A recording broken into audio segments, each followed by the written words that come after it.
Дараагийн мэдээ. Өнгөрсөн оны 11-р сарын 15-наас цахилгаан орчин бүхний үнийн хэрэглэнээс шалтгаалж 30-аас 85%-аар нэмсэн. За харин ирэх 5-р сарын 16-наас хэрэглээний халуун усыг 85%-аар нэмнэ гэж төлөвлөж байсан ч засгийн газрын тогтоолын дагуу хойшлуулах харсан юм. За эрчим хүчний салбарын үнийн өөрчлөлтийн талаар мэдээллийг та бүхэнд эдийн засгийн буланд дэлгэрүүлж өгөх гэж байна. Өдөртөө орон мэндийг хүргэе. За тэгэхээр цахилгаан эрчим хүчний үн тарифид 2024 оны 11 сарын 15-наас эхлээд өөрчлөлт оруулсан.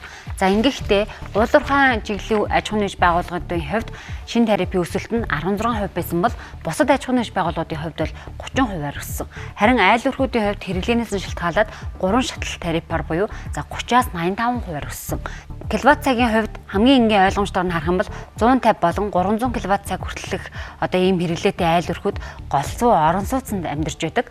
За тэр дундаа 150 киловатт цаг хүртэл бол одоо жижиг метр квадраттай ч юм уу мөн дээрээс нь цөөн амбалтай айл өрхүүдийн хувьд энэ хэмжээний одоо киловатт цаг буюу цахилгаан эрчим хүч хэрэглээд за ойролцоогоор эрчим хүчнийх нь хэрэглээний үнэ нь 30% өссөн. За тэгвэл ингээд 300 кВт цаг хүртэл болохоор 66%. За байшингаа одоо жишээлх юм бол халаалтыг нь цахилгаан эрчим хүчээр шийдсэн айл өрхүүдийн хувьд 300 кВт цагаас дээш одоо хэрэглээтэй гэж тооцогдоод за ойролцоогоор 85%-аар цахилгаан эрчим хүчнийх нь үнэ өссөн гэсэн ийм мэдээллийг эрчим хүчний зохицуулах хорооноос өглөө. За ингээд харах юм бол ерөөдөө бусад аж ахуйн нэгж байгууллагын хувьд болохоор одоо яг энэ цахилгаан эрчим хүчний үнэ 11-р сарын 15-наас хойш өссөнтэй холбоотойгоор за бас бараа бүтээгдэхүүнүүдийн үнийг бол өсөж нэмэгдүүлж эхэлсэн. За ингээд инфляцийн түвшинтэй холбоод яг энэ цахилгааны тарифын өөрчлөлтөөр харъя.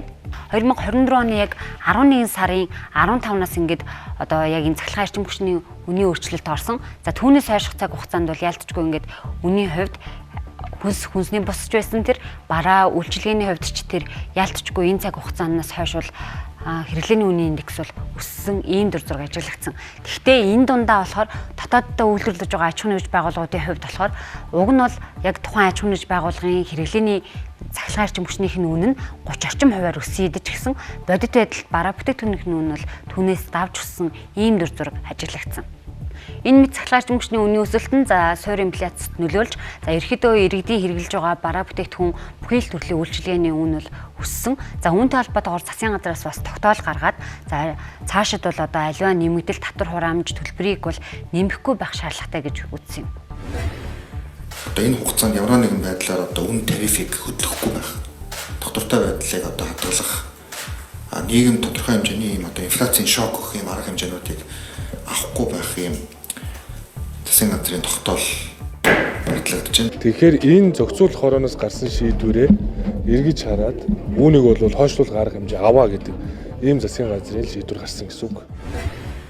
Ингээд засгийн газраас гаргасан тогтоолын дагуу за 5-р сарын 16-наас эхлээд дулаан хангамж за тэр дундаа хэрэглээний халуун усны төлбөрийг 85%-аар нэмэх тооцооллыг эрчим хүчний зохицуулах хорооноос гаргаад байсан. За тэгвэл энэ тооцооллыг бол хойшлуулад энэ нэмэгдлийг бол хойшлуулах шийдвэр гарсан. За мөн дээрэс нь 9-р сараас ч гэсэн халаалтын одоо төлбөрийг нэмэхээр тооцоолж гисэн байсан бол бас үүнийг хойшлуулсан.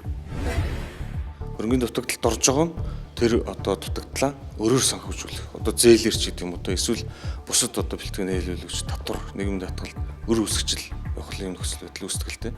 Тийм учраас дулааны эрчим хүчний тарифын хувьд бол одоо ерөнхийдөө 118 орчим тэрбум төгрөгийн дутагдалд орох юм тооцоо гарсан. За энэ бол мэдээж одоо дотоосоор болохдохгүй бол нөгөө талдаа их усрын дутагдалд орох салбарын нөхцөл байдал өндрөх тэгэл өр үсэл явах юм өндөрлөлт байдал. За засгийн газар нэгэн тогтоол гаргасан учраас үүнийг холбогдох байгууллагууд бол дагаж мөрдөөд за өмнөх жилүүд шиг алдагдaltaй ажиллахаас өөр аргагүй төрж байгаа. Тухайлбал харах юм бол дулаан хангамжийн үнийг ийхүү 85% нэмэх гэж байсан. За үүнтэй холбоотойгоор энэ шийдвэр хойшлогдсон учраас за тухайн салбарын 118 тэрбум төгрөгийн алдагдал хүлээхээр болж байна.